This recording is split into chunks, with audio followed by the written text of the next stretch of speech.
And everyone mute.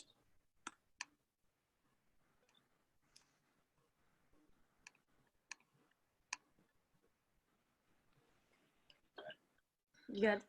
Good luck. Okay, got this.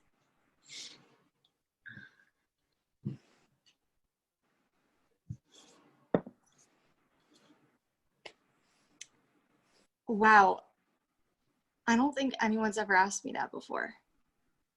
Oh, come on. I'm sure plenty of people have asked you what is on your bucket list. I don't know. I feel like it's embarrassing. No, go for it. Okay. I would like to give myself permission to drink an entire bottle of wine by myself on a rooftop. There is a lot to unpack there. I don't know. I told you it was embarrassing. No, it's not. It's good. But alone? Yeah, I like the peace and quiet. I feel like I give so much of myself away every day to my job, my employees, my company. And for so long, I wanted to feel accomplished at the top, but I don't know, I've been a boss for so long that I've had to be my own friend, and I don't even have time for that anymore. Wow, that sounds rough. Yeah, so just want to drink a bottle of wine by myself, get tipsy and giggle. I don't know. It's how I want to enjoy my Friday. Giggle? It's a word I did not expect you to say. Why? Why is that? Yeah, I mean, it is it is a silly word. You have a cute laugh. Thank you. So do you. I like hearing you laugh. Just wish I could see your face. Why are you in the dark? Well, the power is out. But your Wi-Fi's working? Oh, true. Maybe that means the power is back on. One moment. Yeah, go check. Okay.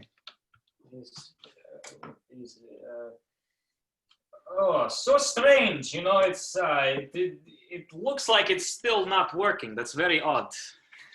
What if you restart the router and then just call me back? Well, but wouldn't that interrupt the flow of our conversation? I mean, does it bother you that much? No, I guess that's fine. Good. So where were we? Bucket list items. Ah, yes. And how it affects life at your job, ShorePoint. Wait, how do you know where I work? You mentioned it earlier. No, I didn't. Well, then how would I know about it otherwise? I don't know. Well, loosen up, Natasha. Jeez. That's weird. What? Nothing, it's just someone I know said that to me recently. Why are you in the dark? Well, I told you my power is out. No, I have to go. I don't have time for this. Do you think this Wait. is a joke? What? No, I have to go. Wait, Natasha, please. What?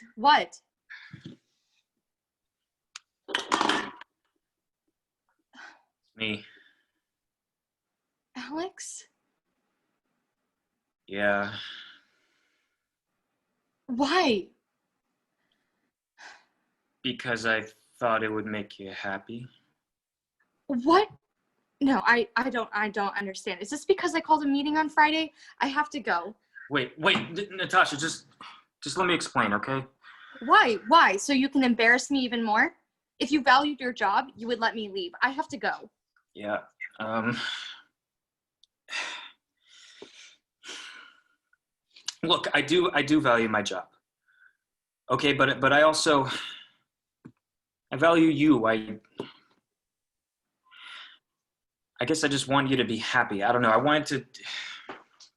Oh, so you thought that pretending to be my online boyfriend would make me happier? Look, ever since you got your promotion at Short Point, it's just been unbearable to work there. And I mean, once upon a time, we used to be cubicle mates and we were awesome, right? But believe it or not, but I mean, come on, like Friday meetings every single Friday for like 2 hours, punishments for surfing the internet, no birthdays off. I mean, it's kind of a slice of hell, Natasha. Look, we started this thing together, and you're taking away all of the freedoms that make this feel like a team. And this is the only way that I thought that I could save us. I mean, our relationship. I mean, the future of the company. I was doing that to make us better as a whole. I know. But do you have to be such a hard ass like all of the time? I don't know. For so long I've just been I just want people to take me seriously. So I must have gone overboard. I'm sorry. I just wanted to do a good job.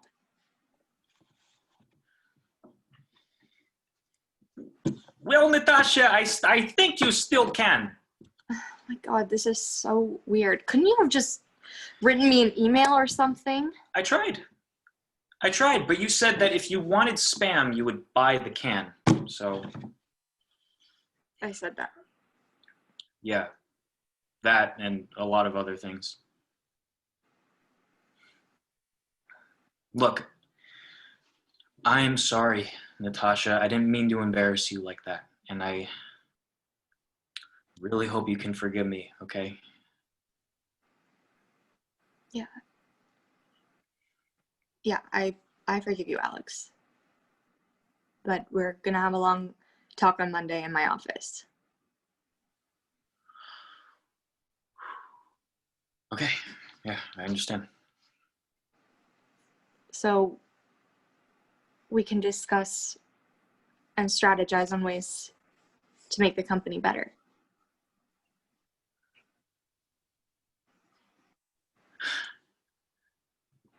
Okay. Cheers. Cheers. What the fuck? What the fuck? And scene. Scene. That's it. 1 hour later. All right. Let's get everybody back. Hang on, do gallery view. That was interesting. The whole notion of having one scene, one of the two scenes just dark, throws off all of our expectations.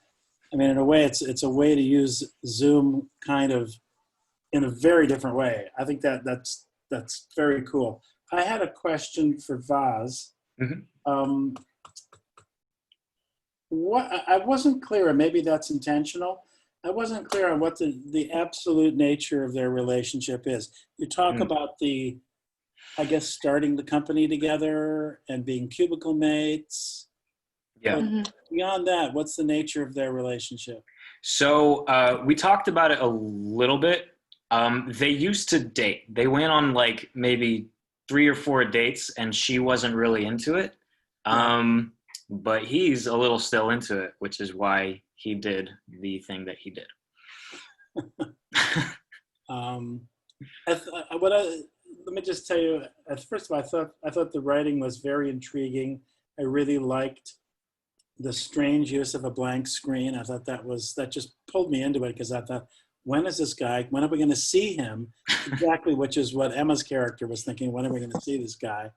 And I got what I got from it, from the standpoint of just what the characters kind of stood for, is I got that Emma's this just hard driving on the path, not going to be stopped, which is why she wants to sit on a rooftop and drink a bottle of wine, right? Mm-hmm. Mm-hmm. And Voss, your character, what is your character's name? Alex? Alex, yeah. Yeah, and he sees her quite differently.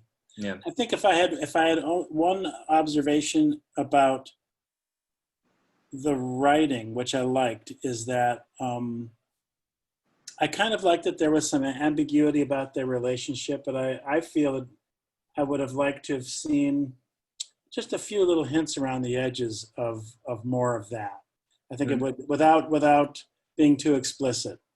But really good job. I thought it was. I mean, I was in it the whole time. I want to open it up and see what other folks think. Anybody? Don't all go at once. I mean, Carol. I thought this was charming, and Emma, I loved your just your presence, and there's this little vulnerability and this really warm. I was slightly going, why is she putting up with this? But then I bought it because you were just being present, and I love that. And Voss, I loved how you knew by listening, going, oh, this is such a scam, but there's got to be something, it kept me intrigued. So I really enjoyed it. Thank you. And then the change of playing this Russian or this European, whatever guy to, oh my God, this is just me. I liked that transition. Great. Yes, Thank John. I think you guys constructed it really, really well. And I too echo what Farrell was saying. I think the Voss, the Russian accent, you hit it so hard and with such commitment that when you come in, it is jarring, and I think it's supposed to be that way, and it's funny, but then the scene has such sweetness, and certainly not everything we do has to be total drama or total slapstick. This felt very Netflix rom-com, kind of like what I grew up in the 90s, like it was great. I love the tone. I'm wondering how you approached it creatively, you two. What was the process? Did you start with the tone? Did you start with the setup? Was it a line? Just sort of like, if you wouldn't mind, just sort of like Reader's Digest, take us through what it was like to create it.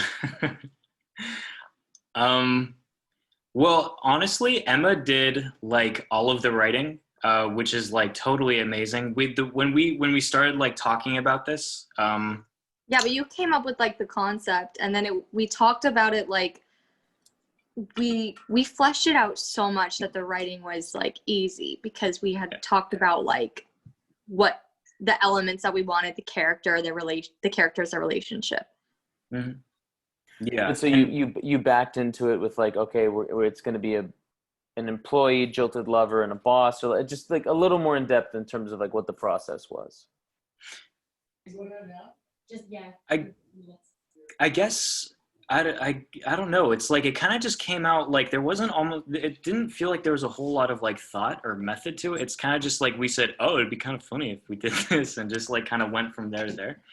I mean, that's kind of what it was like on my thing. But again, Emma did a lot of the writing. So if there's like little details and stuff, Well, we knew that we wanted it to be, we chose the one where it's like someone says that they aren't who they say they are. And we came up with this idea where it just kind of like happened, where it was like, oh, what if I'm like this tight ass of a boss, and the employee was like trying to find a way to make the workplace a little bit better. And then that was kind of like the skeleton of it. And then we like fleshed it out even more, and we were like, whoa, what if they had dated a little bit? And then what if like we really talked about like what would Alex get out of it? Like, is he doing this for personal gain? Is he doing this is he really doing it for the greater good of the company? And then like my character Natasha, like she's put up this front her whole life to be taken seriously, and then it's to a fault, and she doesn't realize like what the consequences of those actions are. And then this scene with Vlad is his name, like that's kind of the time in which she like feels safe around him, and then there's literally the veil is like stripped from it, and then she's like exposed. So we like kind of started with that. We knew what the reveal was going to be, and then we just kind of worked backwards, like how can we earn it, how can it make sense, like what's their relationship, and what would the consequences be if this got out. So like that's why Alex isn't fired, because if they hadn't dated, Alex would have been fired like immediately. But we wanted it, we really worked on the relationship. Yeah, I guess we wanted, because it's such a kind of out there idea, that we want it to feel like it actually could happen. Like we want it to feel like they could actually resolve in the way that it resolved. Yeah. The other It thing, is kind of a nice little bow, and you know, Yeah. I don't know how perfect. Little I know. Disney Channel, like, Yeah.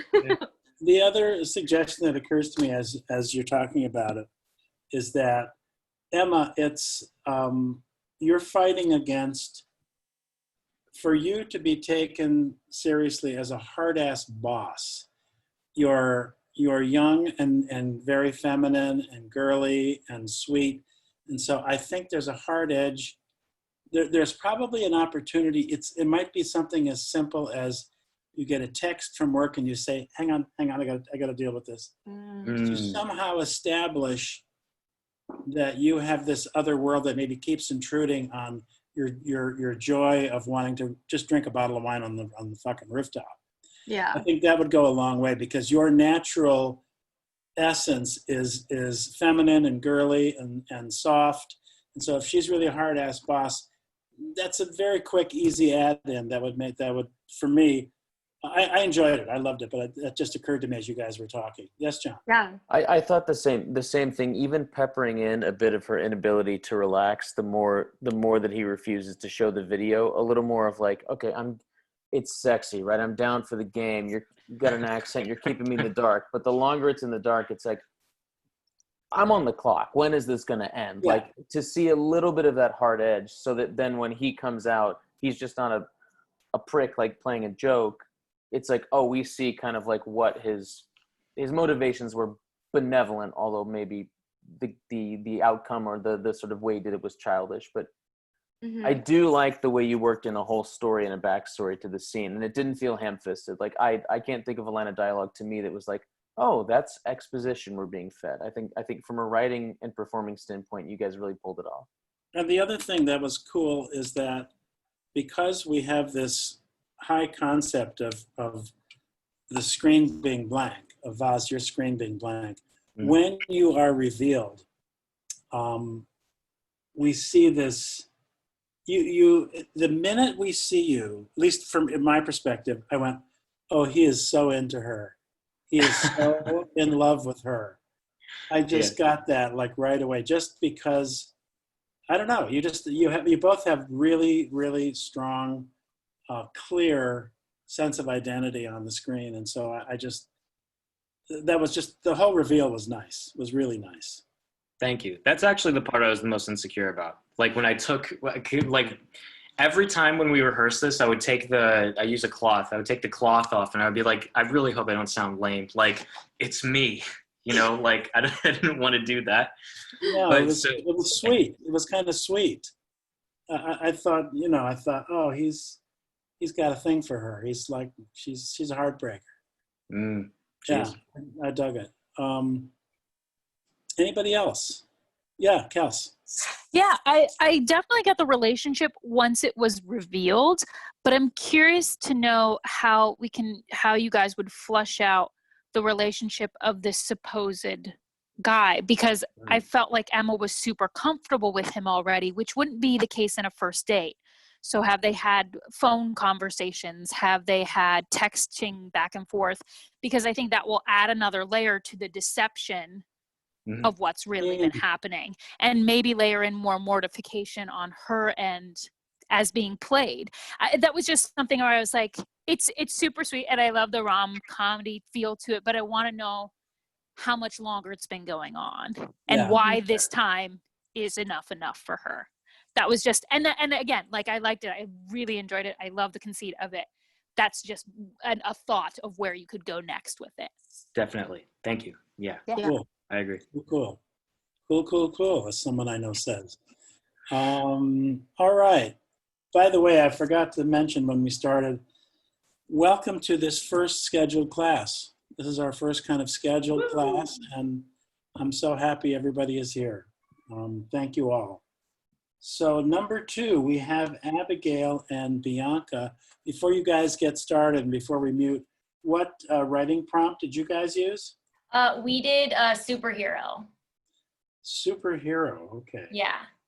And I'm just gonna take like a minute to get some things set up, but we'll be back momentarily. I'm sure you will. Okay, Yeah. I'm gonna mute up. Unmute myself. And when you guys are ready, just let us know and start.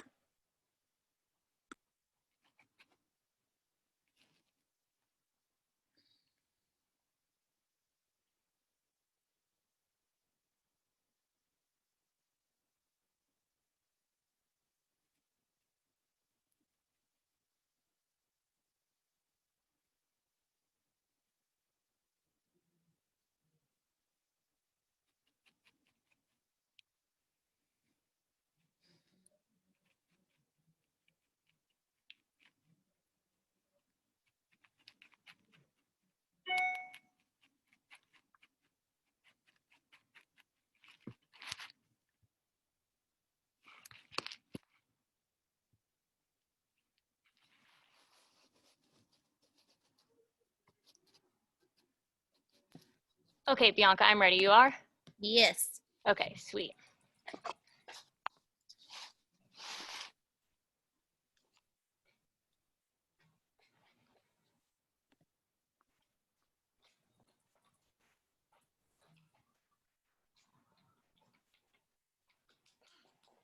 There's so many of them.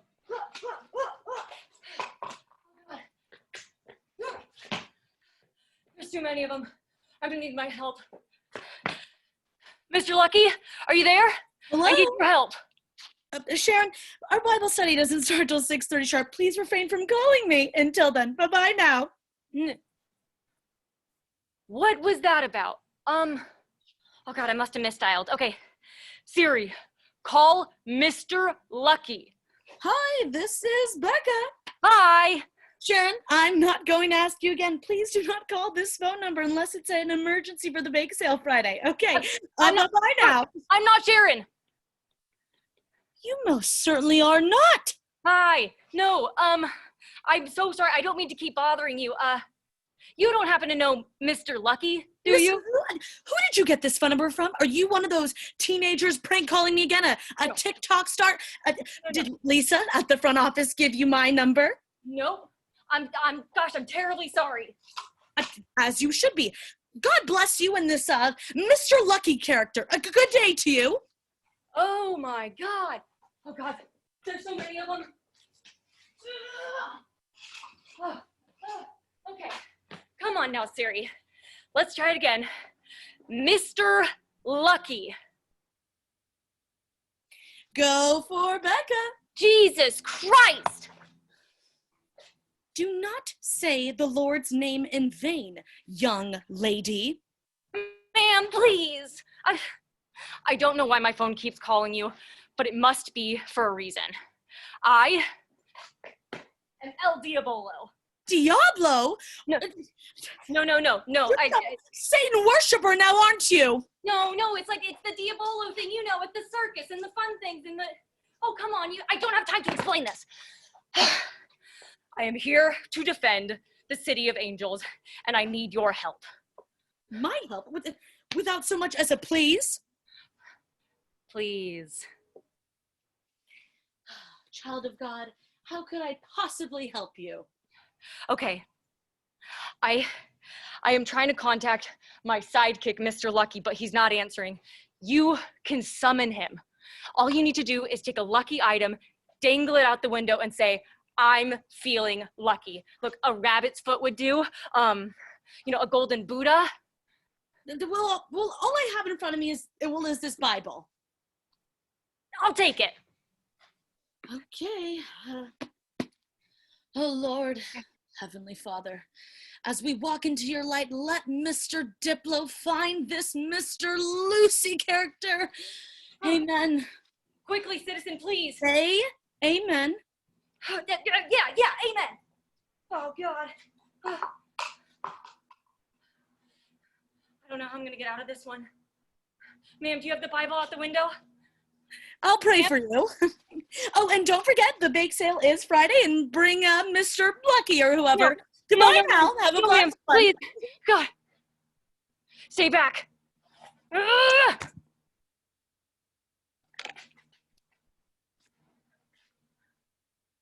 That's it. Oh my God. Dude. Oh, baby. Baby. None of my tricks went right. I can do it, I swear. Oh my God, that's so. Oh my goodness. How, Abigail, where is it? Where are you? Where did this take place? I just In a went to my back. courtyard, or? It's my backyard. Oh my Yeah. God. Just the backyard. How did you keep the mustache on? How did you keep the Duct tape. mustache on? Good, good. Yeah. Okay, that was fucking out there. Fully committed. Thank you. Tell me, I just want to know how you dreamed this up. So we emailed, we like texted and kind of like what stood out to you. And it was like, we were like kind of toying between two, and it was like the superhero one. And she was like, I'd be down to be the citizen. And I was like, I would be down to be the superhero. And I was trying to think about what my superpower would be. And I have been practicing the Diabolo. I swear I can do it. So I was like, what if I'm El Diabolo? And it kind of all spiraled from there. And she was like, oh, I'm going to be this like Karen Bible lady. And it just kind of like, it all worked out from there. So did none of your tricks with your little what do you call that thing? Diabolo? No, I'd been practicing this thing where I could like throw it out of frame and then be like, and like catch it. But like, it kept running around, and like my cat was like playing with it. It was just like a whole thing. I'm kind of speechless. I kind of don't know what to say. Great. Except that I had a big smile on my face the whole time, and Neat. it was fun, and you guys look like you were having a blast.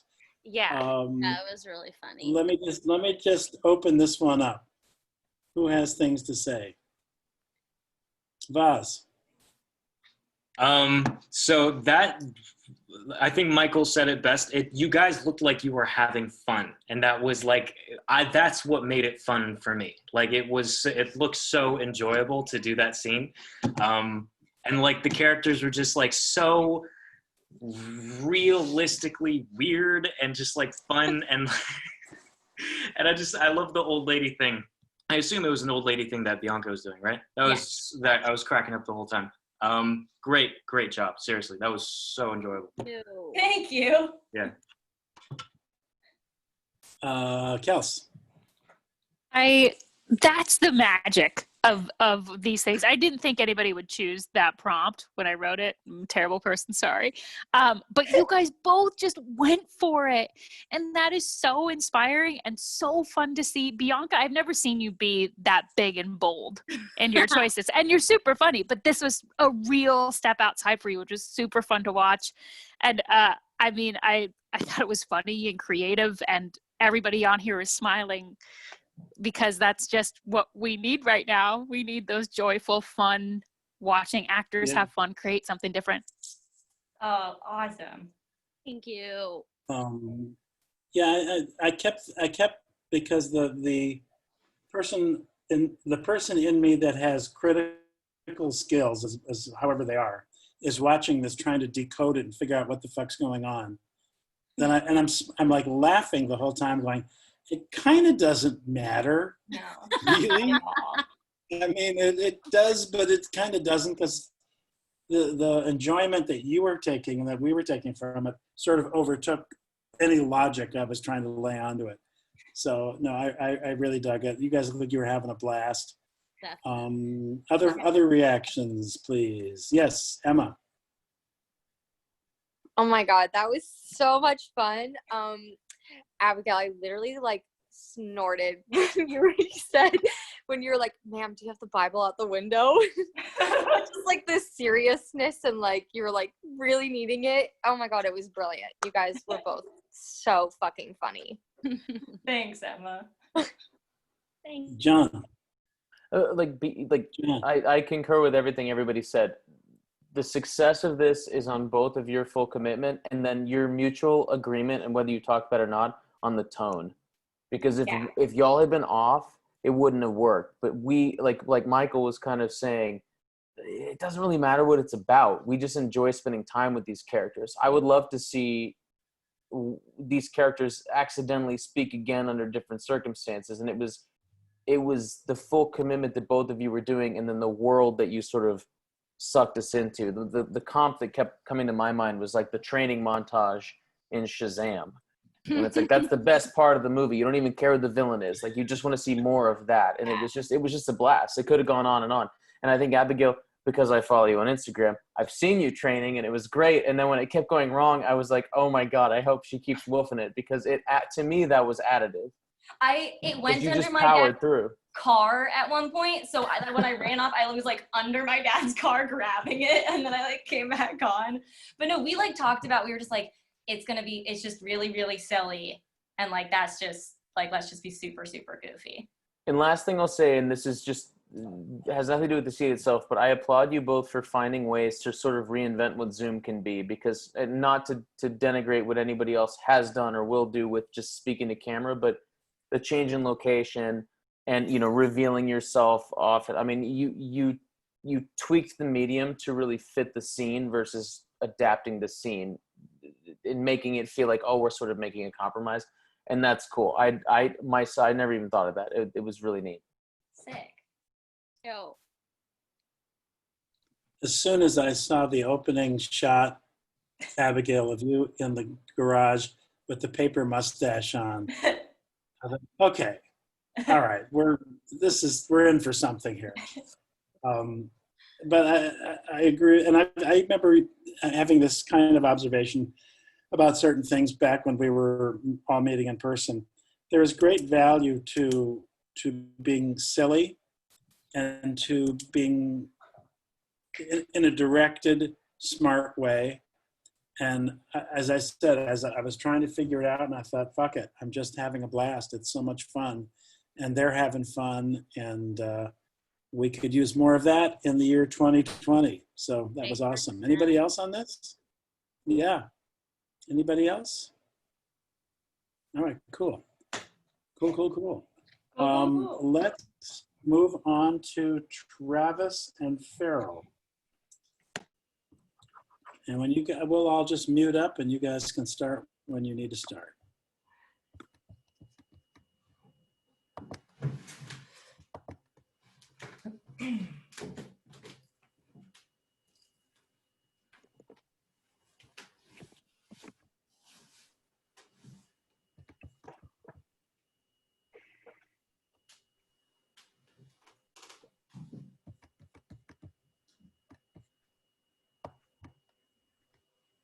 Oh.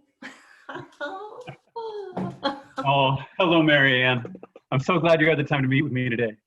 Oh, James, I always have time for you. I mean, after all, you were almost my son-in-law.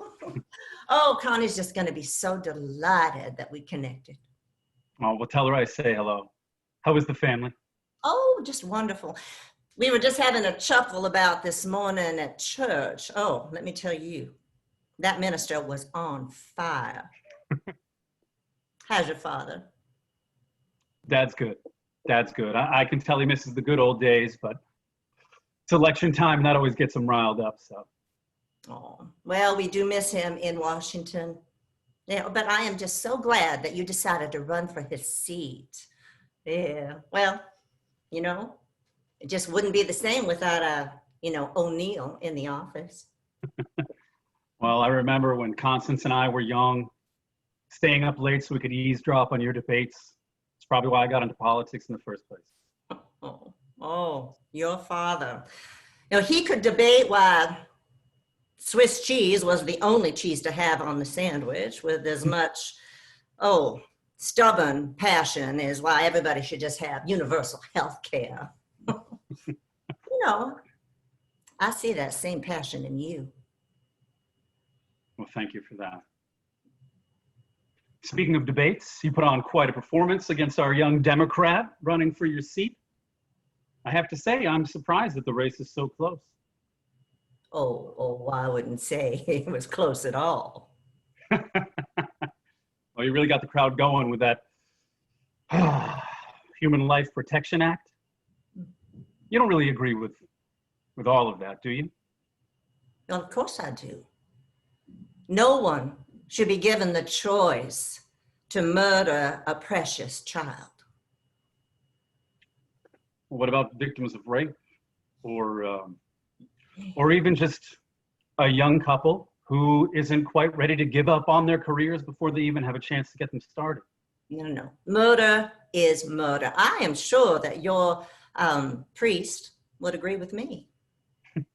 I'm sure he does, but he's not running for Senate against my colleague. I'm just surprised you can be so vehement about all this, especially given your history. What do you mean? I have faithfully voted for pro-life my entire political career. Yes, you have. And I have to say that it's always confused me. Do you remember when Constance and I took that trip to Ireland back when we were dating? Yes. Well, she went into your office to grab her passport and accidentally knocked over some files in the family safe. One was from Stanford Hospital in the early 1980s. You went to Stanford, didn't you? Yes, I did. You can understand how confused she was. She needed someone to talk to, and I just happened to be that person. James, you want to get to the point? The point is, we need that seat. It's nothing personal, I'm sorry. Oh, nothing personal. You won't be able to prove anything. It's amazing what people can do with computers these days. I would just hate for the Birmingham News to get a hold of this. Maybe it's time. Hang up those spurs. Spend a little bit more time with those beautiful grandkids of yours. Well, you little piece of shit. Do not underestimate me.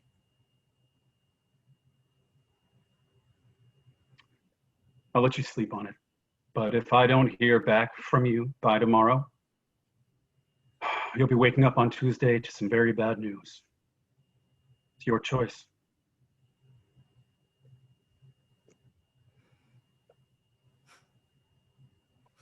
Son of a bitch.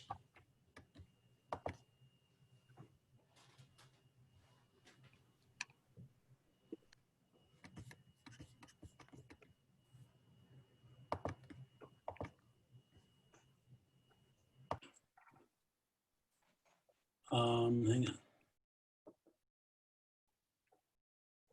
Everybody back?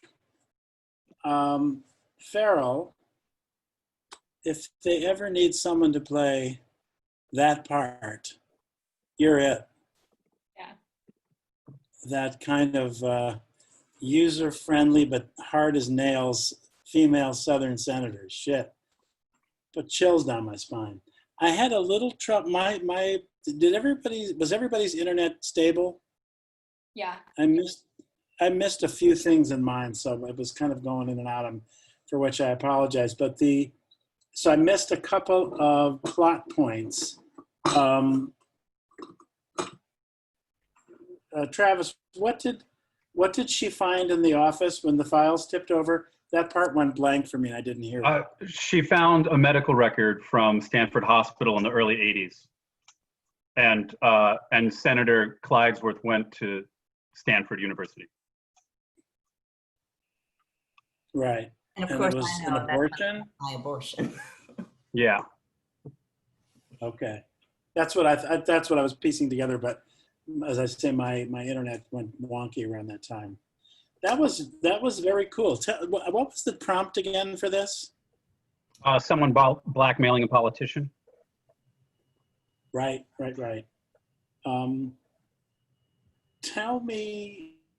Just tell me how you worked on it. Tell me how you put it together as far as script and all that.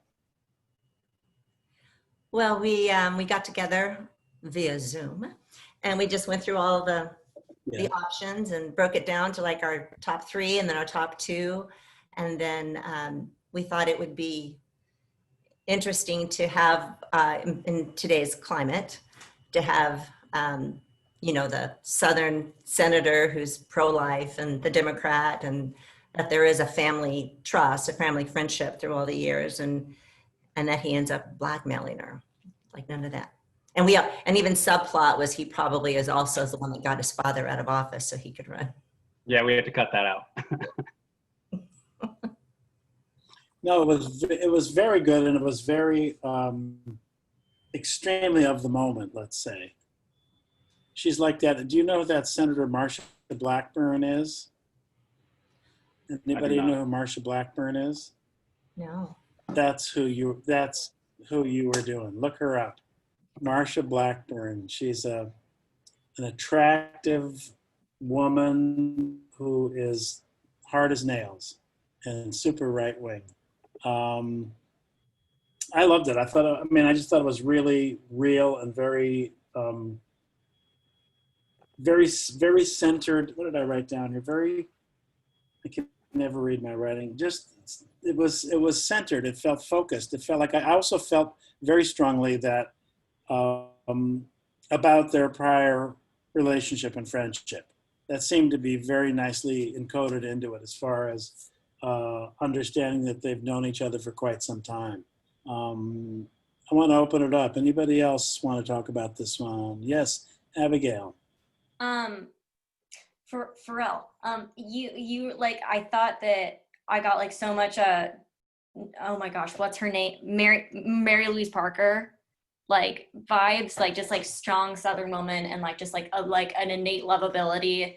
And like I think like all of the choices made sense. And I also, like Travis, like I never felt like, I also didn't feel like I hated you. Like I felt like we understood your intentions and like why you needed what you needed. So like it didn't feel like, oh, I'm this villain, and like and I also like, just like when I think of like blackmailing a politician, like I think I always go to like these like awful, like it's like, it's not an abortion in the past of a pro-life thing isn't the first thing that comes to mind. So I was very pleasantly surprised with that. Well, yeah.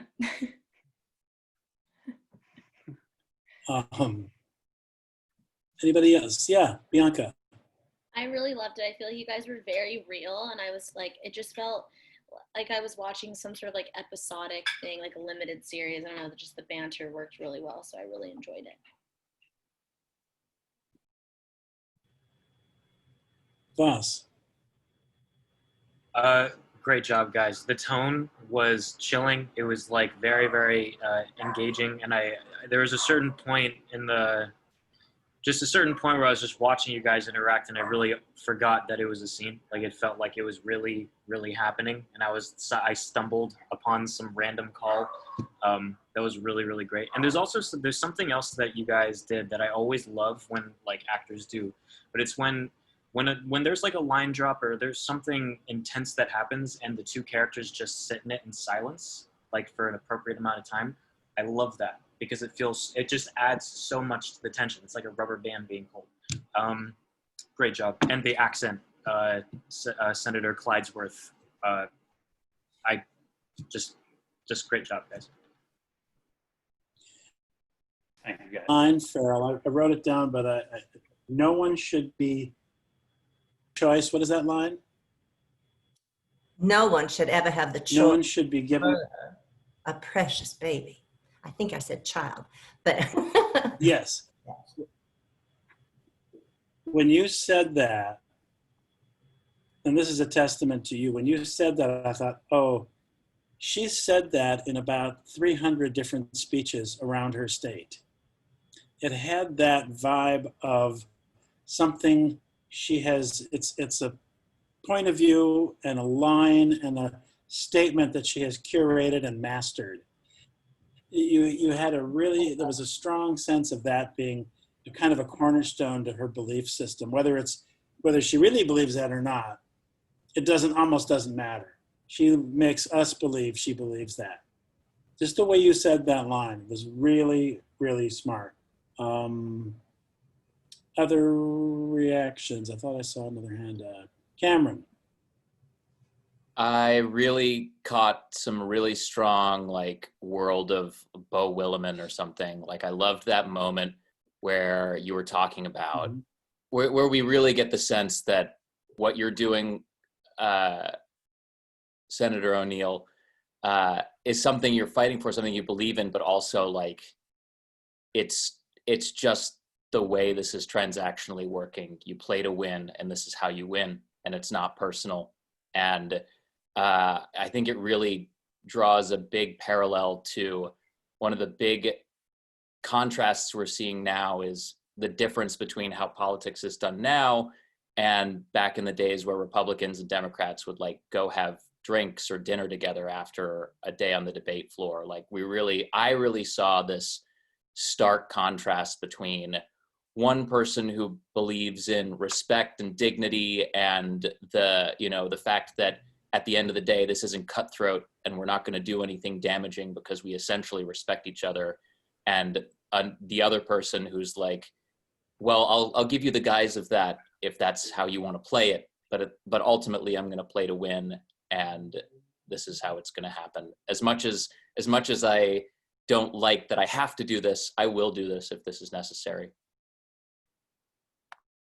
Yeah, very, very well said. Yes, Yvette.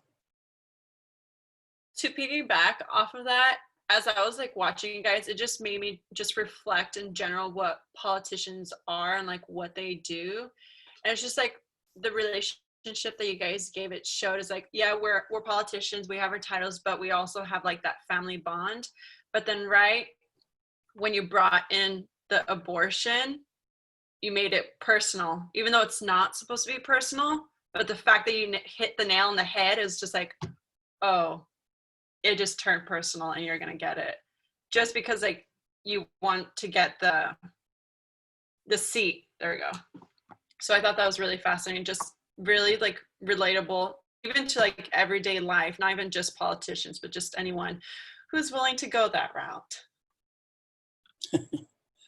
Also, the castability.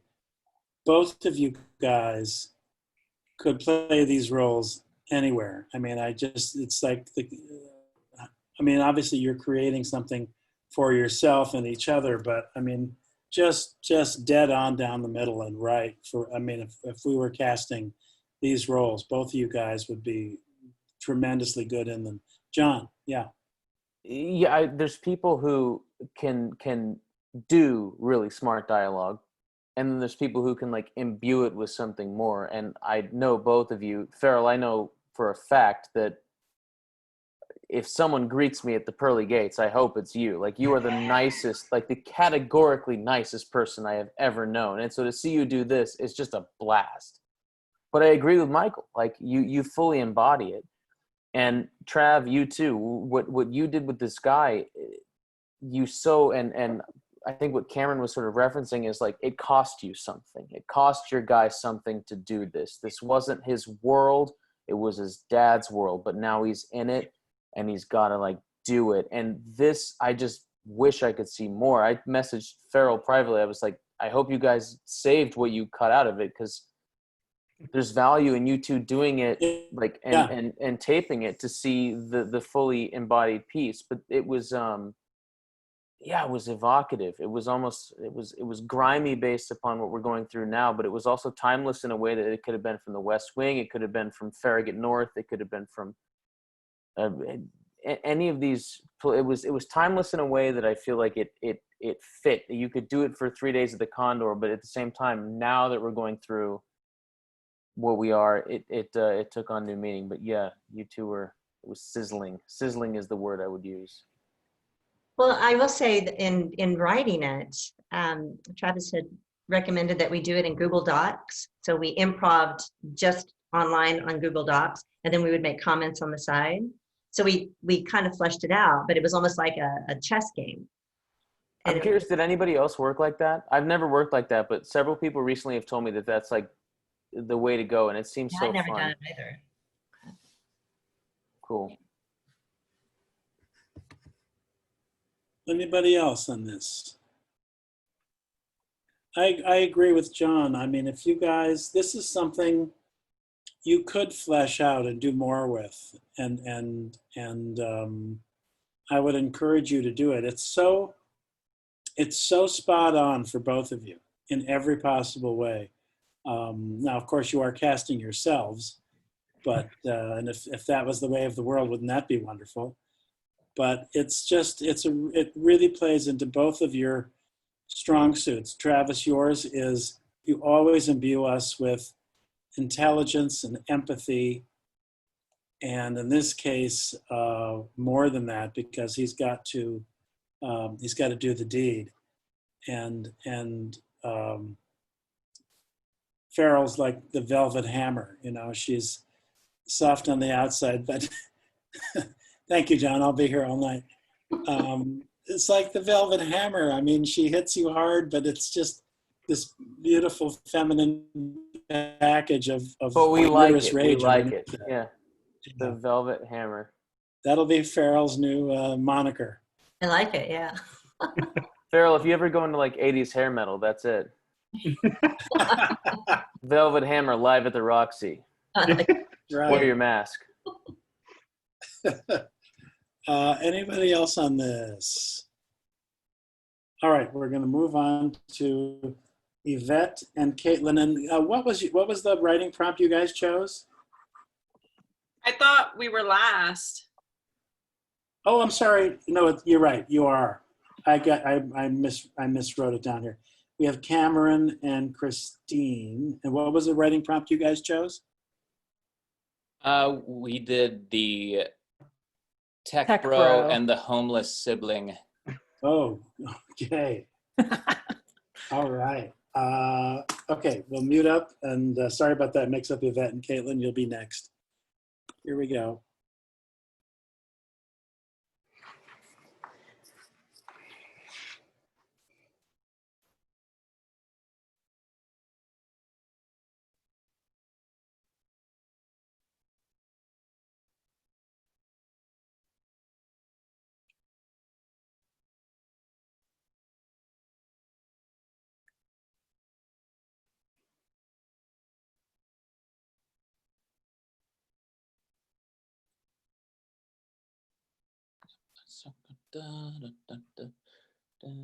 Okay, let's get ready for this one.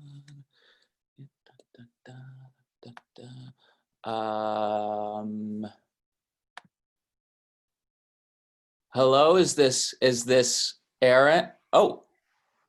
Hey. Hello? Hi.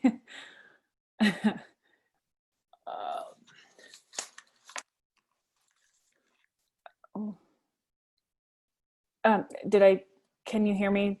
My Wi-Fi is fucked right now. Hello?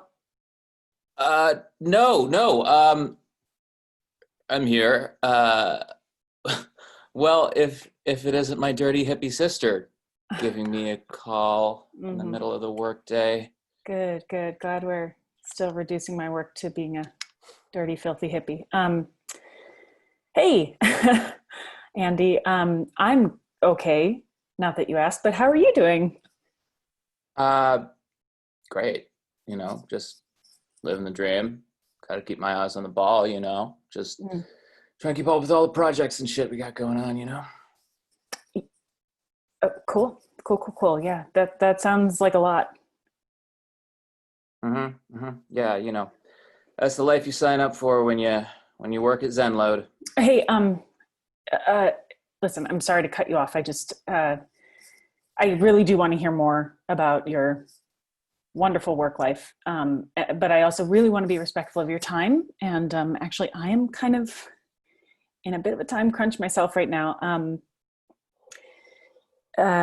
You know that work it's been slow for a long time anyway. And then everything just kind of dried up with all the COVID stuff. I'm sure you can guess. I, blah, blah. Long story short, I lost my apartment and I am currently sitting in the hallway of my apartment building. I don't really know where to go. I'm kind of stranded in the middle of the city because, you know, Jake and I split in February. And so it's not like I can just call him up and be like, hey, you know, can I come stay?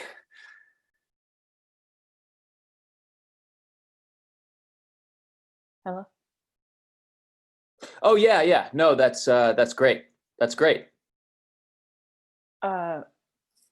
Yeah. Okay. Look, I'm just going to throw myself at your mercy and just see if it would be possible at all for me to come out to California for a little bit and just crash with you until I can get my bearings. Hello? Did I freeze? Come on. No. I'm here. I'm sorry. I'm just fielding text from my assistant Bajou. Zuck's been trying to reach me for meetings for weeks, and you know I keep putting him off. I'm here. Just give me one sec. I just got to send one more thing. Okay. And I'm here. Okay. So you said you and Jack, what? You split up? That sucks. It's Jake. You met him like a million times. Yes, we split up back in February. Remember I told you at Uncle Mark's funeral? It was like 2 weeks after. Yeah. Oh shit. Yeah. That guy. Yeah. Man. That sucks. I'm sorry about that. So what did you say you needed? I said that I might need to come and stay with you for a bit, like just until I get my bearings again, because everything here in the city is like completely shut down, completely dead. There is no way that I'm going to be able to get back to work before a vaccine comes. And honestly, I know I should have just left the city after we split up, but like I just thought that if I could, you know, dig in and really focus on work, I could like make a go of it and it'd be great. And then all this shit hit the fan. And of course it's an election year. Yeah. And I listen, I hear you. I believe in you. I really believe in you. Oh my God, you're the worst. And I don't know, you know, just being honest here, I don't know how much this would really jive to have you here. You know, I mean, I got this, well, you know how it is. I got this cleaning lady who comes Monday, Wednesday, Friday. I just, you know, I don't know. I wouldn't say she's delicate, but I just feel a little bit uncomfortable asking Starla to, you know, work while my sister's in the house, you know? Are you fucking serious? Yeah. I mean, she's got that working flow going, you know? She comes in, she's really efficient, she feels comfortable. Cool. And it's okay, cool. What if I just came out there and like picked up the keys for like your Tahoe place? Oh yeah, no. The Tahoe property is going to be a hard no. I don't know if you've heard, but there's a pandemic happening. So yeah, it's got to be closed up. I'm sorry, it's safety. No. Andy, I'm not going to be like hosting people there. It'll just be me staying there and I will keep it super clean. I won't fuck with anything. And obviously I am very, very well aware that there's a pandemic because I am squatting in my fucking hallway right now. And that is why I'm in this situation and why I'm calling you in the first place. Yeah, I hear you. I get it. Trust me. Although really, full disclosure, the Tahoe property, I had the peeps up there.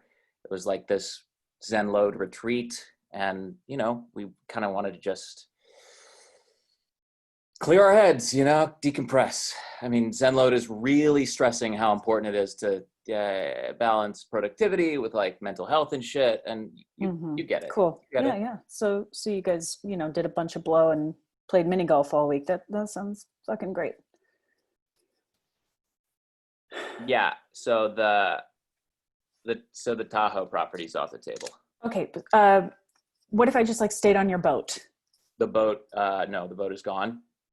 What happened to your boat, man? Please don't talk about the boat. I don't know what Zoom can hear and what they can't. And okay, look, all I'll say, my lawyers have advised me not to say anything about that until after the investigation is fully wrapped up. Okay. Hey, you know what? Listen to me. I know that you're like super fucking important and super fucking busy, but it would be great if you could just focus with me for like 2 seconds. I am out on my ass and I just need a place to stay. I will not get in your way. Okay. No, I'm here and I hear you. And I really do. I feel bad. I just don't know what I can do to help, you know? Oh, well, it's really quite simple, Andy. And if you and your fucking Zenload bros could like take your thumbs out of your asses just long enough, you might be able to see that it's actually very simple. Okay. Wow. Okay. I'm getting a lot of hostility. So maybe we could practice that little thing. Are you kidding me? You're the go. worst. Okay. I know we have our shit, but we can just like put it aside right now and I will be out of your hair in no time. Listen. Okay. I don't know if you understand the concept of cost, but I'm missing the annual Skinny Programmers Brunch because I'm talking to you, okay? Now, if you had any kind of idea what kind of sacrifice that was, I've also got like 9 other people trying to reach me right now. So do you feel special too? Because you should. And these 9 other people, do they actually need you? Are they in dire straits right now? Or are they asking you what you want on your sandwich? Shit. Hang on. Oh, fuck. No. Shit. Talking to you pulled my swag score down. I am definitely not getting into the treehouse this week. A treehouse? I can totally live in a treehouse, man. No. It's a tech treehouse, okay? It's an elite incubator collective, and now I'm out by association. So congratulations. By association? What the fuck does that even mean? What, they know you're talking to your sister and that brought your swag meter down to untreehouseable? No. I missed brunch. Oh my God, what world do you live in? Do you really? Could you take 1 second and not make everything about you? 1 second. Oh my God. Okay. Boundaries. Let me get through this. Deep breath. It's okay. All right, Andy, this is very easily solved. Okay. I'm going to be there in a week. And in that week, you can find whatever will work best for you. If you want to give me the keys to the Tahoe place or put me in your guest room, wherever I will not fuck up the swag in your life. Okay. Okay. First of all, you can't stay in the guest house. All right. That's where Armani and Lord Disick stay. All right. My Malamutes. Hello? Did you freeze? No, I'm still here. All right. Tell the Malamutes that their Aunt Emily is going to come stay. Okay? I'll see you in a week. All right. Fine. You can stay. They need a friend anyway. Peace, bro. Bye.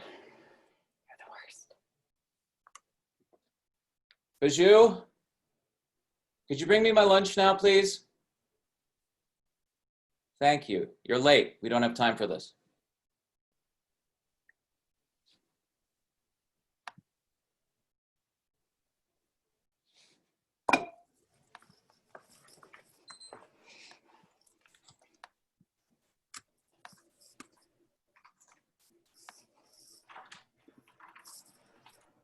Wow. I feel like I just read a novel. That was really cool. A couple just off the cuff observations. I absolutely believed you were siblings. That's not an easy thing to pull off. What is your assistant's name? Bijou?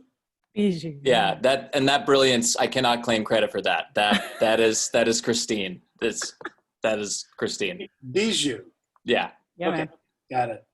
And your cleaning lady's name is Starla. Yes. Also Christine. Another brilliant name.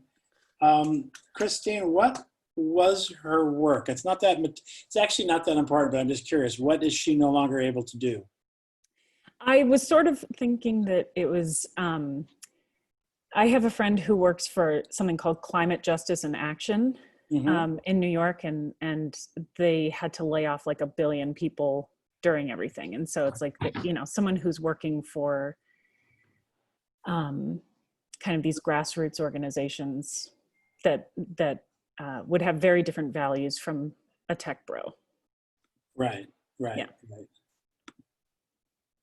So that was sort of the thought behind it. Hang on, I'm just looking at a message here. So, no, this is like I think it was, how many pages did you guys do? It was 3. Wow, It was exactly 3 pages. Okay, it was you packed a lot in the 3 pages. It was so rich. My only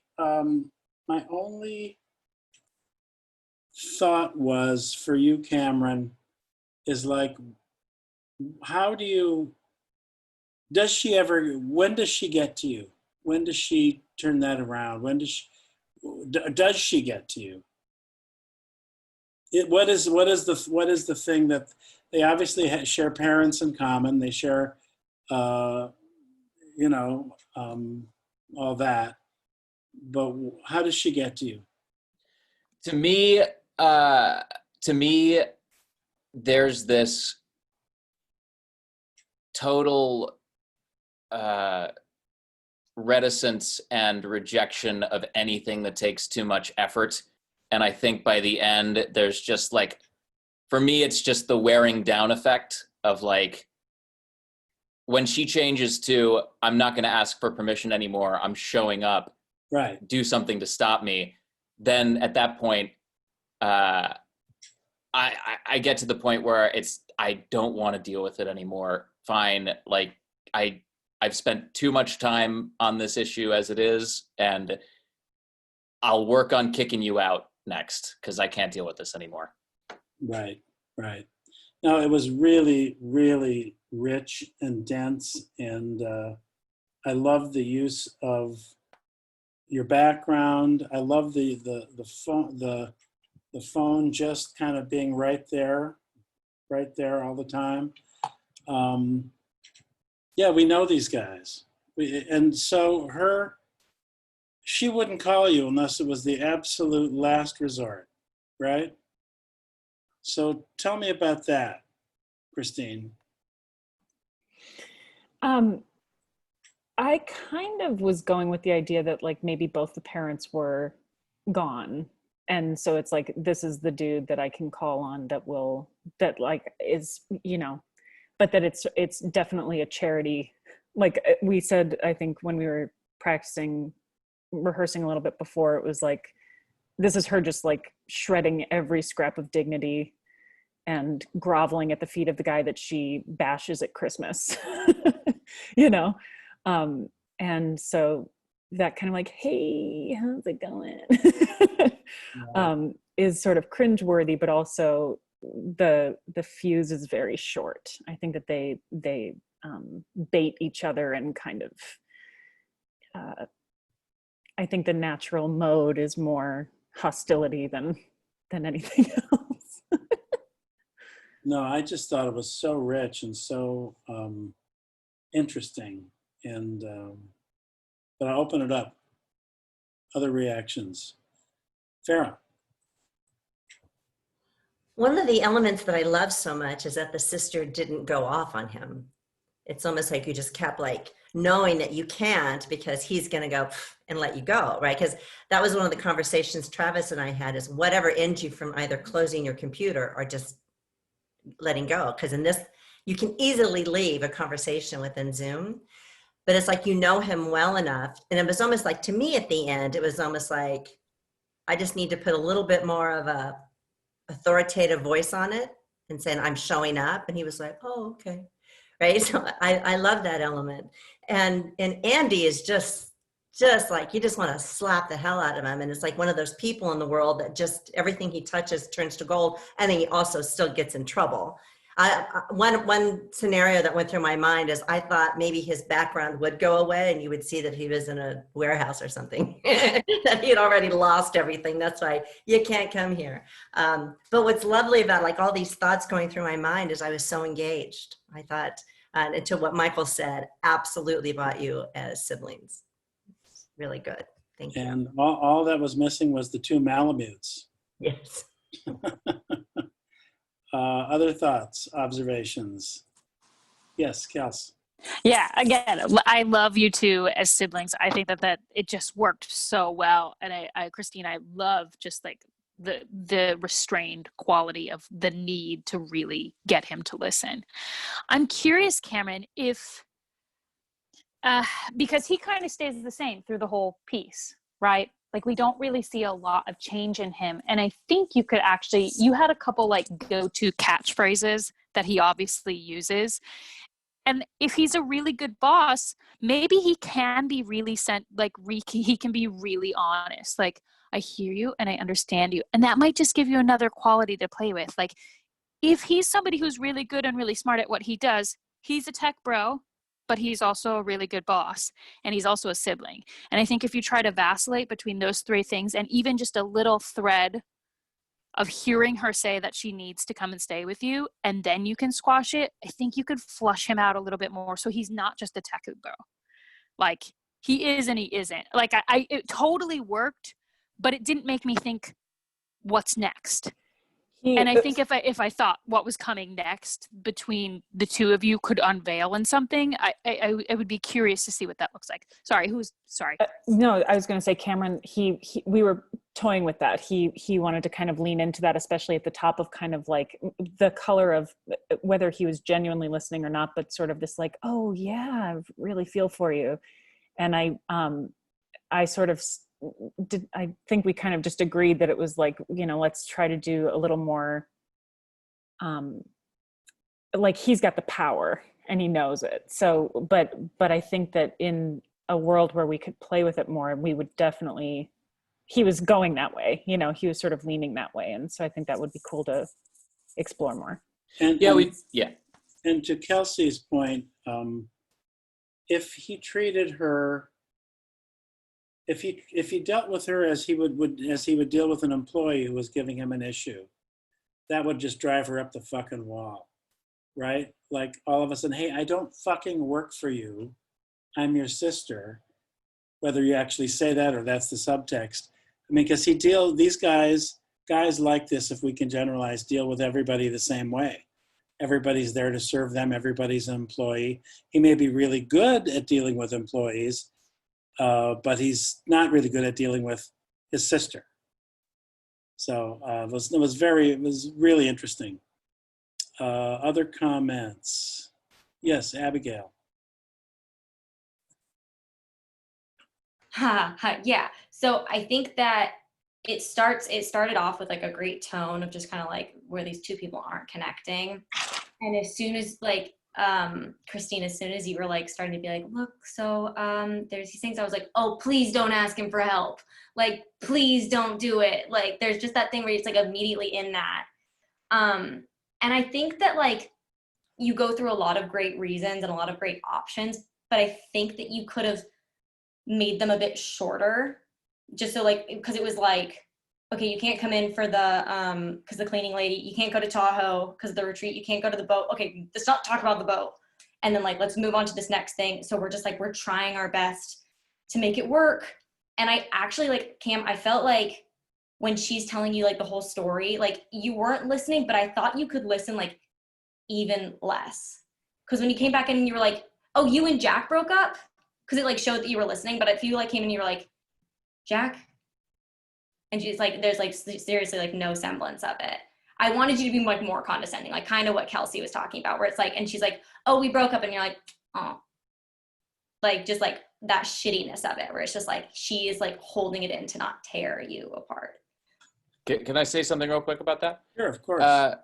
It is interesting, and that's the biggest thing I struggled with, was how much of a conscience, how much of a, not even conscience, but just like, how much is she going to happen to me in this context? And it's funny, we did it a couple times today, and then a couple times yesterday, and it was this fine line of what points catch the attention, but then what points might even catch like the tiniest heartstring or two.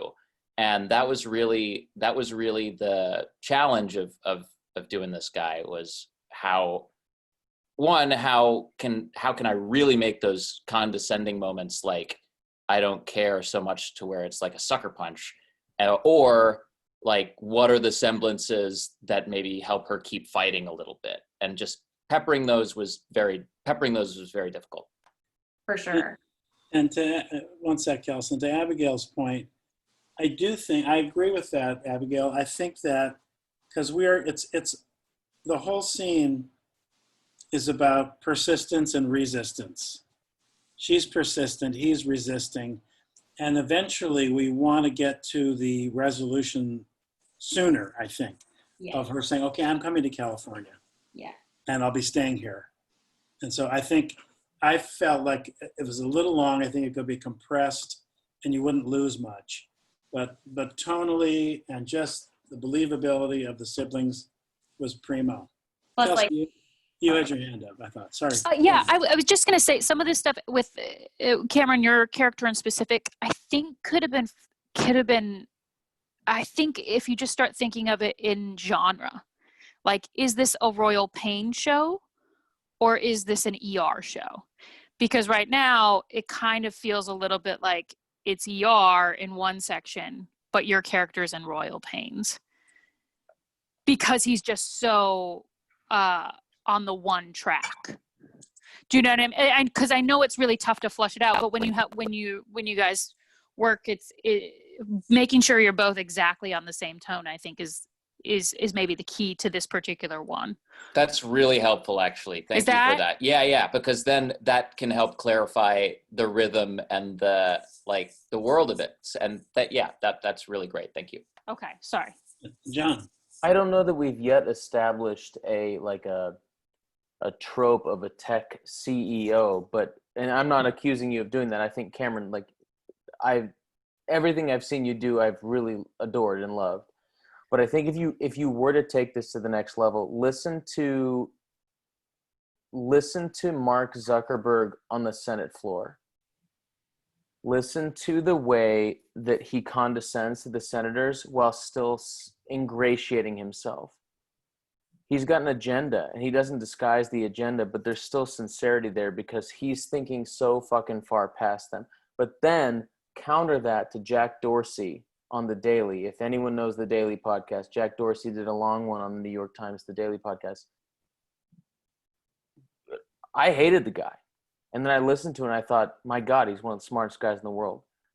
These people function at a different level. And I agree with Kelsey's note 100%. It's all about tone.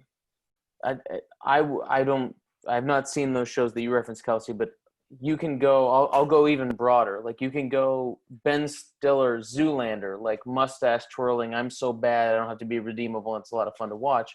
Or I feel like if you were to go closer to what Christine, it was just lovely, but again, this is a navigation for both of you, but if you were to come together on that tone, if we're leaning closer towards there's a reality of a person in a hallway that is homeless. You're going to write her off. She's your family. Who do you have to answer to? Are they grandparents? Are they parents? How'd you get your wealth? Were you self-made? There's a lot of things to factor in, and it's the roles you play in private and public that really factor in. I really think, I know I always say this to these scenes, but this is my favorite one of these classes, but there's so much more to this, and the dynamic that you planted the seeds for is so rich, but it does come down to exactly what Kelsey said, getting on the same page with what world are these people living in and what are the stakes, because there has to be a harmony on the actor level for there to be like discord on the character level. as like totally lame as that sounds. Well, I think this is good for me to know too going into these scenes, because that's like, I'm just so not used to thinking in terms of like discussing tone with each other, if that makes sense. It's like a very different world for me to, I understand it, but like so I think the first few times we read through it, the way we had written it, it was very tight and very like, it was actually quite funny. And it was pretty clear that it was very, very funny.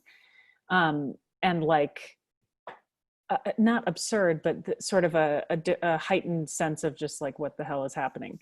And then as we kind of got into it and we were ad-libbing a little more, I think that we kind of may have, I don't know if that may have thrown us a little bit into different tracks, but that's really good to know that that's like a touch point that we can be discussing with each other.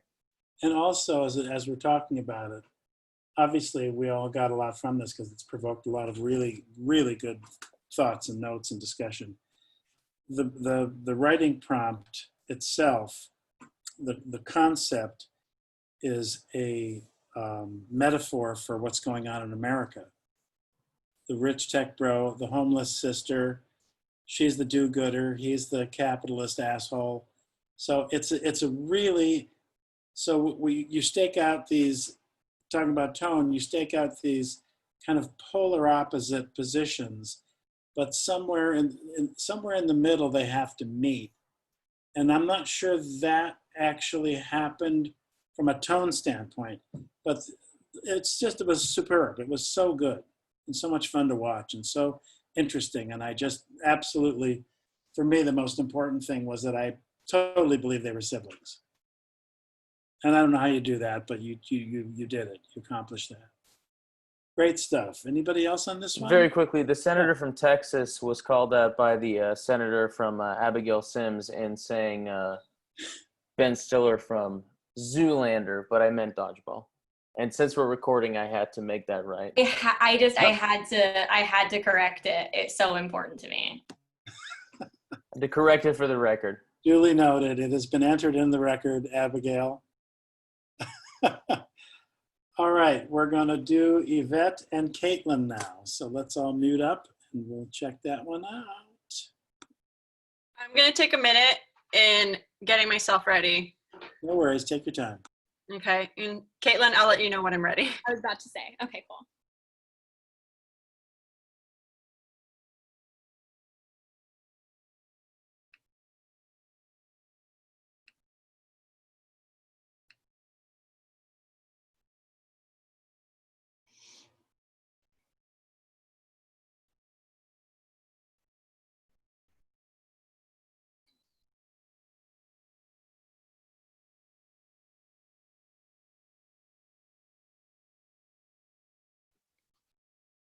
Okay, ready whenever you are.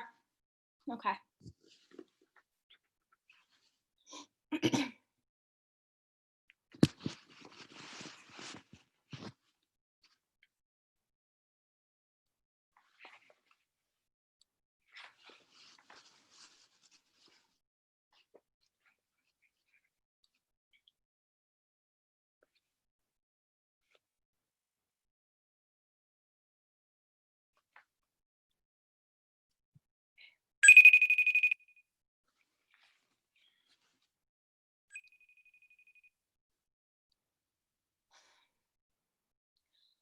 Okay, sidekick boy.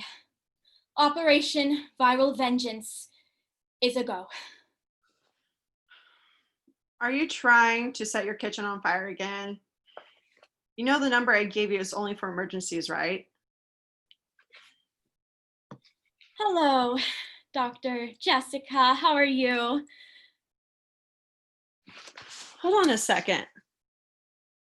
You're wearing your lipstick. What are you up to? I don't know what you're talking about. May I remind you that as your therapist, you're required by law to tell me if you're up to no good. I'll have to call Joey. You ready? Protocol. No, do not call sad boy. Oh, why not? Because I may have hooked up with him last weekend and stolen his credit cards for wasting my time. Well, he's on speed dial if you don't tell me what's going on. I didn't mean to call you. I meant to call a colleague of mine in the Capitol because I just so happen to be dropping a virus bomb. So. Susie. Fine. Just don't call sad boy. You caught me red-handed, Doc. You caught me red-handed in the middle of a deliciously evil scheme to end the world as we know it. You see, I've created a nuclear virus bomb that will be dropped on the Capitol, spreading death like wildfire, and it's actually quite interesting if you'd like to talk about it. So, I'm sorry, I didn't hear you correctly. Do you mean bath bomb? I know you call your punching bag the Capitol, but throwing a bath bomb at it is another level we have not covered yet. the Capitol, 43 Wallaby Way, Capital City, Capital. Remember in our last session when I said you need to analyze your behaviors and emotions before you react? Well, you're an accomplished supervillain who is extremely gifted and intelligent. I am. Yes. Why don't we center ourselves right now? How's that sound? Okay.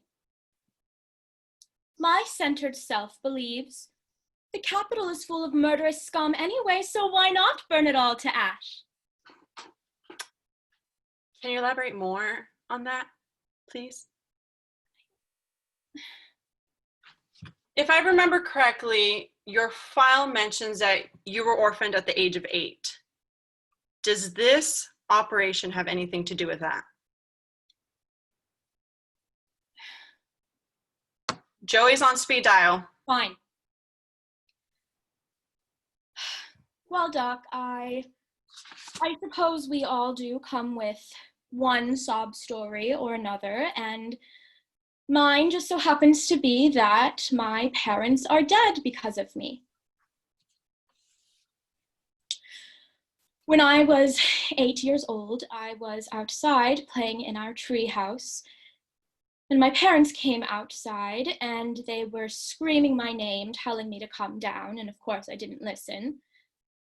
And then I saw the planes. They were dropping canisters full of smoke in the city streets, and I froze.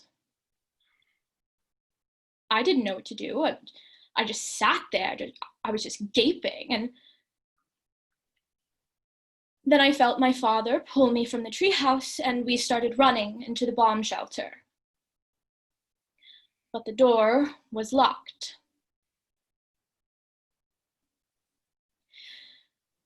By the time we got it open, there was only enough time for my parents to throw me in before Mom and Dad went running back in the house. Because they'd been so occupied with getting me out of the tree house, they had forgotten my baby sister inside.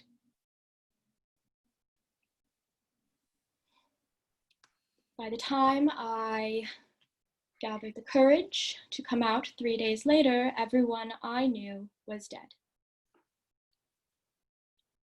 It was a special, fast-acting cancer virus hybrid the Capitol had concocted for the war. And their test site was my town.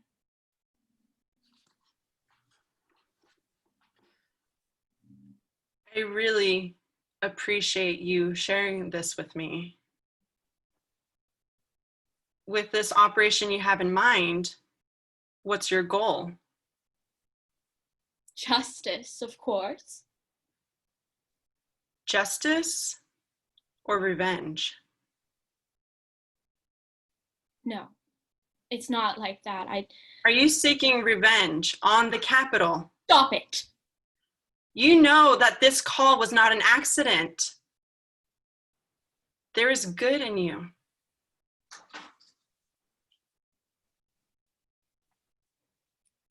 No, there can't be. If I'd have listened like a good girl when they called me, my parents would still be alive. It's not your fault. You were a child, you were scared, and that's okay. People have different ways of expressing their scaredness, and it was natural for you to freeze. That doesn't bring my family back. Unfortunately, it doesn't. But what would your family want you to murder millions of innocent people all in their name? I didn't think of it that way.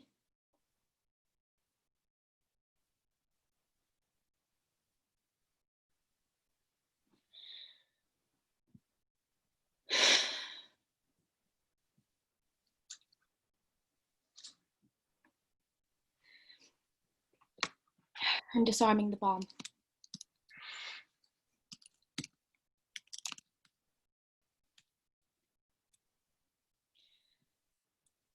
Done.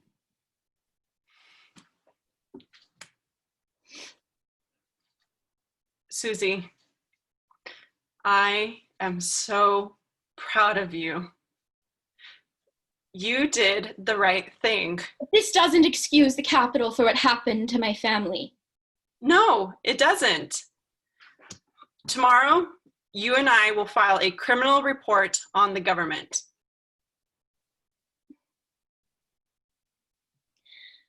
That'll do, I guess, for now. Thank you.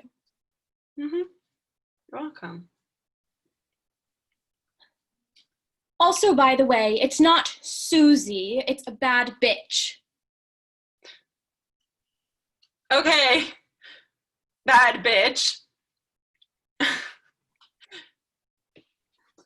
So what happened with Joey? Wait, what did you call him?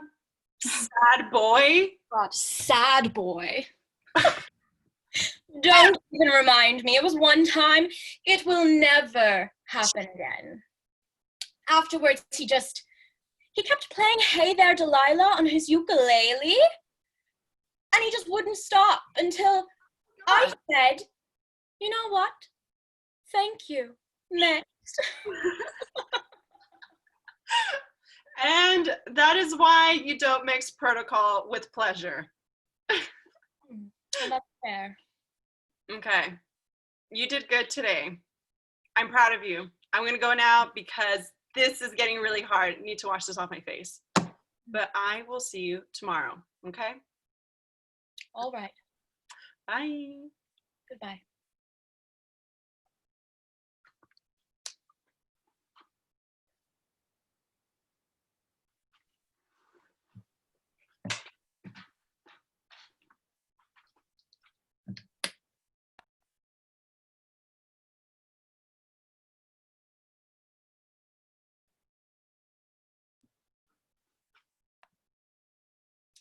Sin.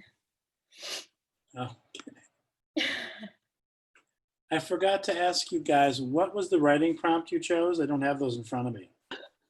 We kind of mixed up the superhero one a little bit. We did supervillain accidentally calls her therapist. Ah, okay. That's why I didn't quite recognize it.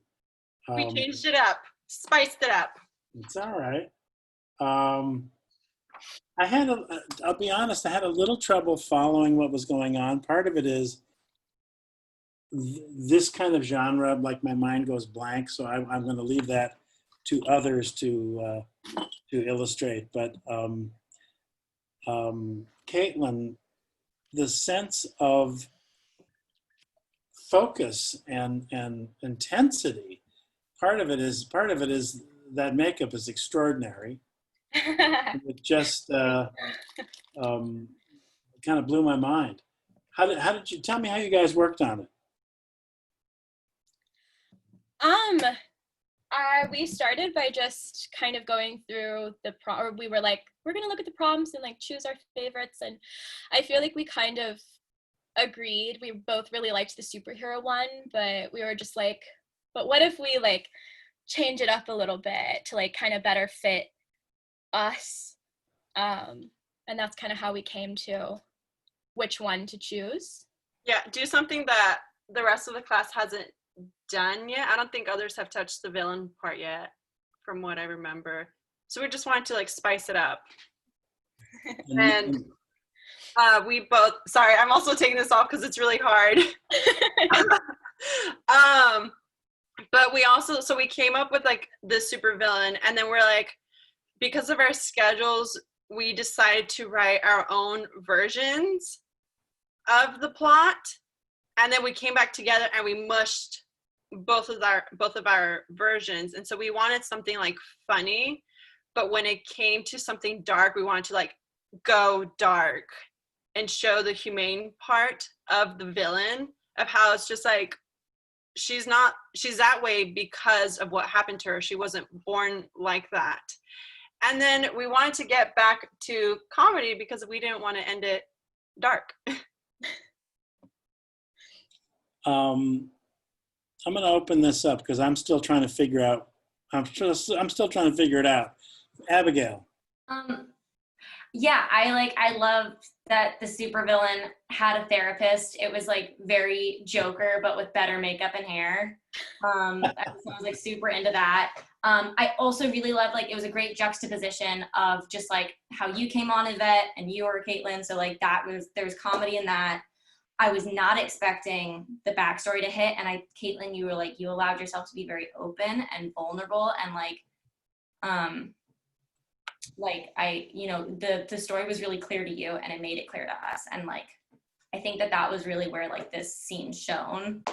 I think the end was fun. I think that like you could have, as soon as it was like, wait, what was that about Sad Boy? It's like, I don't want to talk about it. Like, cause like Sad Boy is like so fun to me. Like, and there was like a lot of really cute fun bits, but we get like the bad bitch. We get Susie was hilarious. So like, I think as soon as it's like Sad Boy, you can just be like, bye, talk to you Monday. Like, but yeah, I think that was like very successful. Thank you. Yeah. Emma. Yeah, I love the part, especially Yvette, when you told Caitlin, like, you're not all evil, like you called me for a reason. It wasn't by accident. I thought that was a really, really nice touch, and definitely a way to show that you are true, and in that your circumstances made you, but it's because of the circumstance, but that's not who you are. I mean, and yeah, your eyeshadow is like freaking amazing. Thank you. Did anybody, I got the feeling when you signed off with the therapist that you were going to rearm the bomb. Did anybody else get that feeling? Farrell, okay. Shit.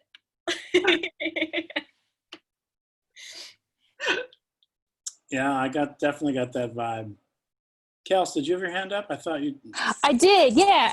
So I love that you guys both kind of wrote separate and then kind of smushed it together, but it felt a little bit like that.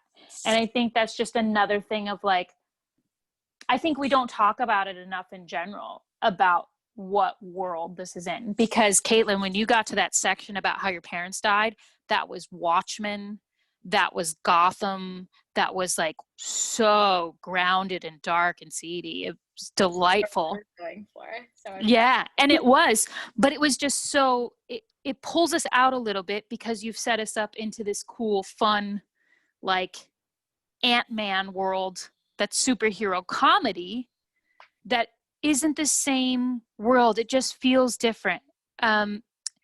Not that you can't have the serious moments in those comedies, but I think if you watch, it's just watching a lot of TV or watching a lot of films, like how do these dark shows keep us laughing when we need to laugh? And how do these comedies make us cry without pulling us in and out a little bit. Because I get what you're going for, and it's so possible. And I don't know exactly why it didn't work. It just didn't. The moments, individual moments totally worked. The concept as an idea works. You're just missing the whatever transitions between those sections. I agree. Yeah. Yeah. Yeah, I can see that. Just piggybacking off Kel's comment, I completely agree, and there were moments of sheer brilliance within it, but it was a bit muddled tonally, and then in where it was going and how it was playing. And as an audience and genre, I think generally we want to feel taken care of. We want to feel like, okay, we can strap in for this ride because it's escapism and we know where it's going. Even if it is, as Abigail said, something like Joker, you feel taken care of by the world and the tone, and it's not going to hit you with a slapstick joke. So I think the way to approach this, and if this is something you two are interested in, it even continuing the conversation or the collaboration, a way to back into it is it about the gags? And if so, solidify those moments of humor and then sort of back the characters up into them. Okay, how can we build these people around these jokes, a la Ant-Man, a la Guardians, something like that? Or where are these characters? What's this journey? Who are they? What's this world? How do they impact each other? Okay, now we need moments of levity. Where can we put that in? That comp's a little harder, but I think that's what you guys were going for. And that's not bad to strive for harder, because both of you have the depth and the intelligence and the writing credits to do it. I think it was just another pass on the writing and maybe a little more rehearsal and workshopping live. And sometimes when you're, I personally have a very hard time collaborating with another writer. And it's because it's, you hear it here, right? You hear it here and you see it in your brain. And then when someone else sees it, they see it differently. It just takes that extra level of finesse and polish. Yeah. I don't think anyone's critiques are taking away from what you guys did. You took a giant swing at something that is like level 10 difficulty, and it's freaking cool. Don't shy away from that, lean into that, but just really get on the same page before you start doing those separate writing projects. What are we working on? Because if you're working towards the same goal, you're going to both find brilliance. If you don't have any idea what the other person's doing, then you're going to have a hard time reconciling those. In the, however 5 days that you guys had, which is already for everybody on this thread. It's extraordinary that anybody can do this. That's all I have to say, but bravo. Yeah, I agree that it was where I got a little muddled with it was, I think, as I'm hearing a lot of very smart commentary, it was just incredibly ambitious, and that's to be applauded. So these are really good notes. Farrell, you had your hand up earlier. I didn't want to skip over you. First, I would just say that when you do the superhero, which was already mentioned, that your makeup was a character for both of you, right? It said it. We immediately were like, oh, okay. And it just was a great choice. So I started my career as a makeup artist many, many moons ago. So I was like, that's so great. And yeah, the brilliant moment for me was the story of, I saw that tree. I saw the parents desperate to get you. I saw them running into the house for your baby sister. And I was like, oh, I understand. So I thought that was beautifully written. But to the point with Kelsey and John, it's just that, but then you took us to another place. And we were like, oh, wait, are we here, or are we going to go into this heightened, which was mentioned. But I just want to say there were some lovely moments of a therapist trying to help her client who was about, to do some major damage. So I was invested, and I really thought it was very creative. And I appreciated being a part of this tonight with everybody, because it's some great storytelling. Cool. Cameron, you had your hand up.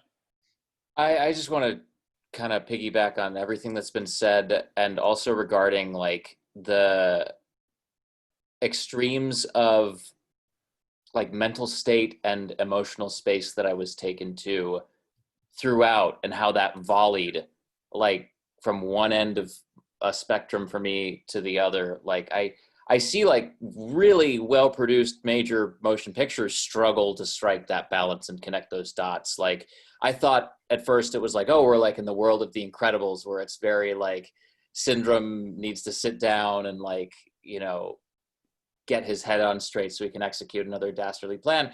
But then when you went into the personal story about like having to undergo like just explosions all around you and your parents trying to like save your life, I was suddenly like catapulted into like Goodbye Blue Sky, Pink Floyd, and like just the horror of that. And it was so striking. I was like, it was like the rug got pulled out from under me. I was like, whoa, whoa, whoa, whoa, whoa, whoa, we're having fun, right? Whoa, ah.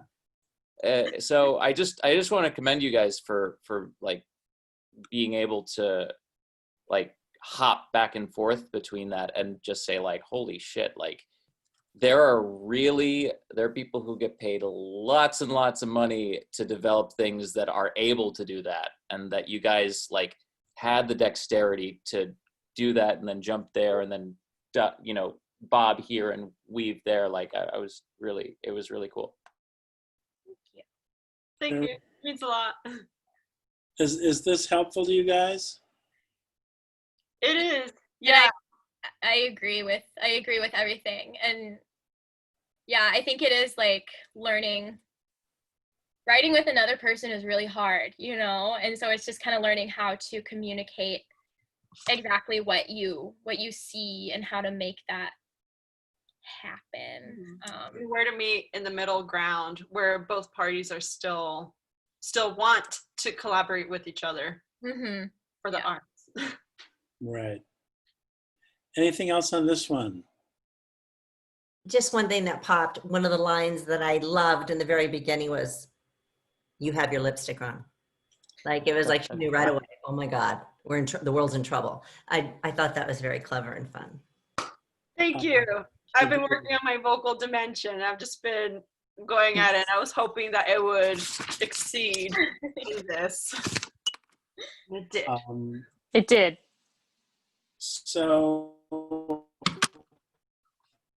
a couple of things before we end the class. There is a play reading on Thursday night, and that's with Christine. It's with Christine and Brian Davis, right, John? Yes. Okay, I will send that out.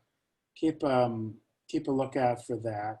Next week is going to be auditions, and I have a kind of created a small book about what I think should be in them and how we should go about these, which I'll send out. And we have chosen audition sides for you between John and Kelsey and I, and I think they're all actually really very good and very well suited to you guys. Anything else that anybody wants to bring up? Yeah, Farrell. It's a technical question, right? Yes. I mean, in doing these scenes, and you go to speaker review, but then when you're speaking to yourself. And if you have the whole gallery, then you're like over here because you see this technical thing is, I mean, thank goodness we had rehearsed. So I knew what was there, so I could just find my spot and stay with it. But am I alone in this? Because this technical thing has me verklempt. Oh, I think. Go ahead. Sorry. Yeah. So there is a spot. If you go to your to your meeting settings, you can change it to just see people to only see people who are on camera view. So then it really is just you and your teammate. True, but when that are going to be see myself.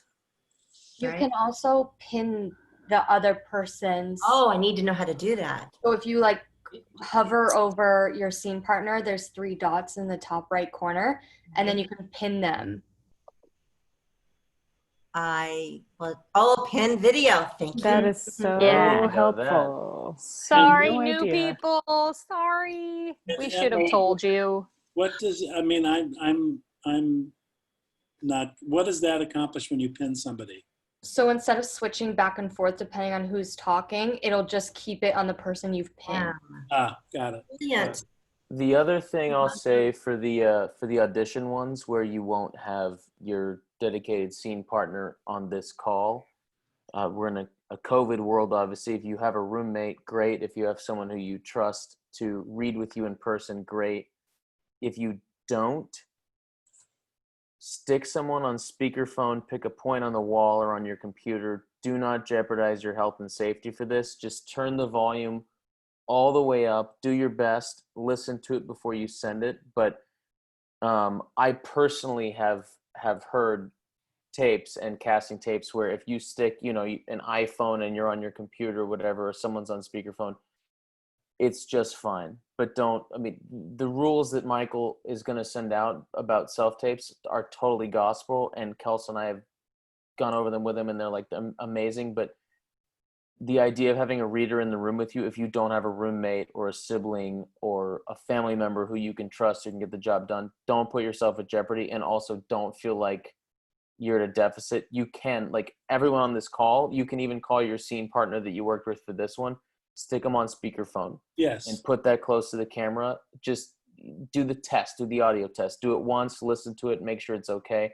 But the reason that we're doing the classes this way, and the reason that we're sort of reinventing the wheel, and I think we're at the forefront of it, is exactly for this reason. So innovate, don't compromise yourself. Yeah, and if you, I think you could reach out to anybody in class if they're free to be a reader for you, including me. If I'm free. Yeah, I was gonna say including myself. If you're up Yeah. short, or if you need a guy and you have a girl partner, whatever, like Kelsey, Michael, myself, anybody on this call, and anybody on the extended email list that we've all worked with, anybody will step up. That's what we're all here for. Yeah, exactly right. Good point. Yes, Yvette. Just for clarification, is this audition like a self-tape like we did during Zoom, or is this like a live audition? Good like question. on Zoom? Next week we're doing 3-2-1 this week. Next week will be a self-taped audition. I'll send you everything out tomorrow. The week after that is 3-2-1 again. And then the fourth week is an audition done live. Okay? Yeah, and that's just so we can all get you. When I send out, I'm going to send out this email tomorrow. Go ahead, whoever. Oh, that was just me. This is just because Zoom is so specific when it comes to auditioning, but also scene work too. Like you'll notice that that tone plays really, really specifically in Zoom too, and that's kind of why we keep bringing it up, because you can just everything is so intimate and close. But we want you guys to be prepared and ready. And there are people. I just had a girl who booked a commercial yesterday that's shooting on Thursday. So there are auditions coming in, and we want you to feel as comfortable and confident as possible on Zoom. So the taped auditions as well give you a chance to experiment with your setup, and there's no right or wrong, but there certainly is what sounds good and what looks good. And the scenes are not, you're not having to write with your scene partner. The text is given to you as Michael will send the email. Many people are getting 2 scenes, as is common with auditions, and there's a requirement there, a change that happens, this and that. He sort of goes into that, but it's an opportunity to play with, okay, do a take. You kind of have to self-direct. Do I sound good? Do I look good? With what you send in next week, you should be able to stand by every aspect of it. You should be able to go, oh, this is why I taped it on this background. Yeah, it sounded good to me. This is why I did it like this. Yeah, my reader was great. You have to be your own director, because that is going to be the gold standard from now on. It's just not going anywhere. And so it's a completely different exercise than writing with someone. And it's not that we're like being super hard asses. It's just, I've already seen it with coaching clients, but also just with projects that I've been working on. Like, if it doesn't sound good, if it doesn't look good, you could be the best actor in the world. You just pass, because this is just going to be the new thing. So it's a different exercise, but that's the point of sort of varying the super artsy creative aspect versus the super technical commercial aspect week to week. And if anyone has any questions, hit up Kelsey, Michael, and I for anything, because we want everyone to do amazing. And I mean, I have to say, on a personal note, this is generational to me only, I'm quite sure. but it drives me crazy how much of this we have to do now. We have to be wonderful actors, and we, I guess, have to be filmmakers. And we're all on different parts of the spectrum with that. You know, some people are really, really good at that, and some people are not. So the point of this is, I don't care. There is no perfect. I don't care if it's perfect. I want you to do your best with it and live by what it is you put down. And if it isn't doesn't meet your standards, the next one will. That's the whole point of having a class. So I don't want you to stress about it. I want you to try to have fun with it. As I'm saying to myself, I would be stressing. If I was in your shoes, I would be totally stressing. But don't be like me. Be like somebody else who doesn't stress. Anything else before we sign off? I love this tonight. It was so much really interesting work. Anybody else? Parting words, parting thoughts? All right. Next week, same bat time, same bat channel. All right. Thank you, guys.